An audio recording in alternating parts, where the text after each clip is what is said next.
ደቡብ አፍሪካ ትላንት በአፓርታይድ አገዛዝ ማቅ ለብሳ የነበረች ሀገር ዛሬ ነፃ በወጣች ብዙ አስርት ዓመታት ከተቆጠሩ በኋላ የደቡብ አፍሪካ ሕዝብ በተለይ የአፍሪካ ስደተኞችን ከሀገር እንዲወጡ የማድረግ የዜኖፎቢያ ልክፍት በጭንቅላታቸው ተቀረጸ። ያኔ ነጮች የበላይ ሆኑ፣ ዛሬ ደግሞ መጤዎች እኛን ደሃ አደረጉ ብለው ቅጥ ያጣ ረብሻ ጀመሩ።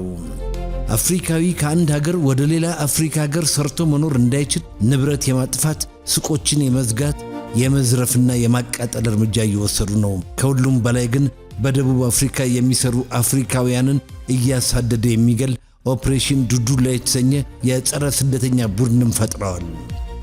በነጮች አገዛዝ ተጠፍንጋ የኖረች ሀገር አሁን ደግሞ ከደቡብ አፍሪካ ዜግነት ውጪ ያሉ ጥቁሮች ምን ሲደረግ በሀገራችን ሰርተው ሀብታም ይሆናሉ በሚል ዘረኛ አስተሳሰብ ተጠቂ የሆኑ ነው። በተለይ በኢትዮጵያውያን ላይ ጥቃቱ ከጊዜ ወደ ጊዜ እየከፋ መጥቷል። 200,000 ኢትዮጵያውያን በደቡብ አፍሪካ ከተራ ንግድ ጀምረው ትላልቅ ሱቆችን በመክፈት ከዕለት እንጀራ ሀብት እስከ ማፍራት ደርሰዋል። ይህንን የሚያዩ ደቡብ አፍሪካውያን እኛ በሀገራችን ያላለፈልን እንዴት ከሌላ አፍሪካ ሀገር የመጡ ጥቁሮች በድሎት ይኖራሉ የሚል የቅናት መንፈስ ያንጨረጨራቸዋል። ከኢትዮጵያም ቀጥሎ ተጠቂ የሆኑት ዚምባብዌ፣ ሞዛምቢክ፣ ናይጄሪያ፣ ጋና፣ ሶማሌ የዚህ ሰለባ ተጋላጭ ናቸው። በጣም የሚያስገርመው ደርባን የሚኖሩ የደቡብ አፍሪካ ዜጎች ጥቁሮች እንዲወጡ እያመጹ ከ800,000 በላይ የህንድ ዜጎችን ግን አይተናኮሉም። ምናልባት ህንዶች ፈረንጆች መስሏቸው ሊሆን ይችላል። መንግስት በእነዚህ ወንጀለኞች ላይ ከባድ እርምጃ እንወስዳለን ቢልም የማሳደድ ዘመቻው አላባራም። በውጭ ዜጎች ላይ የሚፈጸምን ጥቃት ለማስቆም ቢሞክርም ግጭቱ ብሶበታል። ድብደባና ግድያ ጥቁሮችን ያየ እንዳትምር አይነት መሃል ላይ ያለበት ይመስላል። ከሁሉም በላይ የሚያስገርመው ደቡብ አፍሪካውያን የሚያሳድዱት በሀገራቸው ከሚኖሩ በቆዳ ቀለማቸው ነጭ የሆኑ የውጭ ዜጎችን ሳይሆን ከአፍሪካ ሀገር በመጡ ስደተኞች ላይ ነው ዱላቸው የሚበረታው። ስንት በረሃ አቋርጠው በነፍሳቸው ተወራርደው የተሰደዱ አፍሪካውያን ከቀን ሥራ ጀምረው ሀብት አፍርተው መኖራቸው ኃጢአት ሆኖ ቸልተኛው የደቡብ አፍሪካ መንግሥት ፖሊስ ቢያሰማራም በአንዳንድ ከተሞች ፖሊስ ራሱ ሰልፈኛ ሆኖ የረብሻው አጋዥ ሆኗል። ሰው ከሀገሩ ወጥቶ የሰው ሀገር ሀብታም ሲሆን በራሳቸው መሬት ሥራ ፈታን ብለው የሚጮኹ ሰነፍና ቀናተኛ ደቡብ አፍሪካውያን አክቲቪስቶችን አሰማርተው ጦርና ጋሻ ይዘው እስከ ነፍስ ግድያ ደረጃ ደርሰዋል። ኔልሰን ማንዴላ የሞተው አሁን ነው። አንዳንዶቹ የደቡብ አፍሪካ አክቲቪስቶች ያመረሩ ይመስላሉ። 25,000 ስደተኛ ወንጀለኞች በእስር ቤት ውስጥ አሉ። እነዚህን ታቀፈን ወይ በሰላም የምንኖረው ባዮች ናቸው ምክንያት ሲፈጥሩ።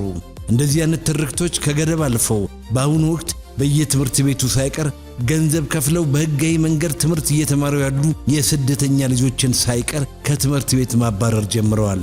አንድ ሆስፒታል ውስጥ ስደተኛ የሕክምና ባለሙያዎችን ሳይቀር ሰብስበው እያባረሩ ነው። ዓለም አቀፍ ሕጎች ተጥሰዋል። ዜጎች በሰው ሀገር የመኖር ሀብት የማፍራት መብታቸው ተገፏል። በአውሮፓ የሰው ኃይል ከአፍሪካ ሀገር በሚለመንበት ሁኔታ በራሳችን አህጉር በነጻነት መኖር ተከለከለ። ነጻነትን በሚያውቅ አገርና ሕዝብ የባርነትን ጣጣ ተሸክሞ የነጻነትን ዋጋ በሚያውቅ ሕዝብና አገር መልኩን ቀይሮ የመጣ አፓርታይድ ዳግም ተከሰተ። ጆሃንስበርግ፣ ደርባን፣ ኤስተርን ኬፕ፣ ኬፕ ታውን ከአንድ ከተማ ወደ ሌላ ከተማ እንደ ሰደድ እሳት እየተፋፋመ በተለይ የኛ አገር ዜጎችን ሰርተው ለፍተው ጥረው ግረው የዕለት ኖራቸውን በማሸነፍ ላይ ያሉ ዜጎቻችንን መውጫ መግቢያ ሳጥተዋል። እዚሁ መዲናችን አዲስ አበባ የሚገኘው የአፍሪካ ህብረት አፍሪካውያን በአፍሪካ ሀገር የመኖር መብት አላቸው ብሎ ከመግለጽ ውጪ የሁሉም ዜጎች እርስ በርስ ተከባብረው እንዲኖሩ ከመማጸን ውጪ የተለየ ግፊት አላደረገም። የተባበሩት መንግስታትም ተባብሮ የማያውቀው ማለቴ ነው ጥቃቱን አወግዛለሁ፣ መንግስት እርምጃ እንዲወስድ ጠይቃለሁ ከማለት ውጪ ወይም ምንም አላልክ እንዳይባል ከመከላከል ውጪ ፋይዳ ያለው ግፊት አላደረገም። ያም ሆነ ግን አሁን በደቡብ አፍሪካ ስደተኞቹ እየደረሰባቸው ያለውን ጥቃት ለመከላከል አንድ እየሆኑ ነው። የደቡብ አፍሪካ ዜጎችም ዶክመንት የሌላቸው ስደተኞች ከሀገር ይውጡ በሚል ሰበብ ህጋዊ ስደተኞችንም የማጽዳት ዘመቻ ከማድረግ አልታቀቡም። ከሀገራችን ውጡ፣ እናንተ እየጠገባችሁ እኛ ተርበን አንኖርም እያሉ ነው። ከፍተኛ ግምት ያለው ንብረት የቻሉትን ዘርፈው ያልቻሉትን አፍርሰው ከፍተኛ ውድመት ፈጽመው እስካሁን አሉ። በጣም የሚያስገርመው ደግሞ የትኛውም ስደተኛ የአገልግሎት ተጠቃሚ እንዳይሆን ሳይቀር እስከ ማገድ ደረጃ ደርሰዋል። በዚህ የሚፈነድቁም የደቡብ አፍሪካ ዜጎች አሉ። ኢትዮጵያውያን በተገኘው አጋጣሚ በደቡብ አፍሪካ በአሁኑ ወቅት ከፍተኛ እንግልት ለሚፈጸምባቸው ኢትዮጵያውያን ዜጎች እንዲሁም የጋናና የናይጄሪያ የሞዛምቢክ ስደተኞች ላይ የሚፈጸሙ ጥቃት እንዲቆም ድምጻችንን ማሰማት አለብን። መንግስት በደቡብ አፍሪካ የሚኖሩ ኢትዮጵያውያን ጥበቃ እንዲደረግላቸው በዓለም አቀፍ ሕግ መሰረት ዜጎች መብታቸው ተከብሮ እንዲኖሩ በተደጋጋሚ ቢወተውትም እስካሁን ግን መፍትሄ አልተገኘም።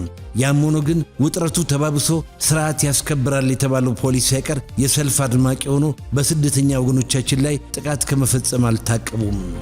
27 ዓመት የደቡብ አፍሪካ ዜጎችን ከአፓርታይድ ነፃ ለማውጣት በስር በማቀቀውና ዜጎቹን ነፃ ባወጣው በኔልሰን ማንዴላ አገር አፍሪካውያን በአፍሪካ ሀገር እንዳይኖሩ ይሄ ሁሉ ግፍ መፈጸሙ ከአፓርታይድ በምን ተለየ? በአውሮፓውያን ቀመር 1962 ኔልሰን ማንዴላ መሠረታዊ የወታደራዊ ሥልጠና ያደረጉት በቀዳማዊ ኃይለ ሥላሴ ዘመነ መንግሥት እኛው ሀገር ነበረ። ሌሎችም አፍሪካ ሀገሮች አፓርታይድን በመቃወም ደቡብ አፍሪካውያንን አግዘዋል። አሁን በዚህ ሰዓት በደቡብ አፍሪካ ወርቅና አልማዝ የሚፈስበት ሁኔታ ያለ ይመስል ለፍቶ አዳሪ ዜጎችን ንብረታቸውን ቀምቶ ከሀገር ማባረር የግፍ ነው። ለነጻነት በተከፈለ ዋጋ የዜጎች በሰው ሀገር የመኖር መብታቸው ከተነጠቀ ኔልሰን ማንዴላ የሞተው አሁን ነው። መልካም ጊዜ። ሳምሶን ማሞ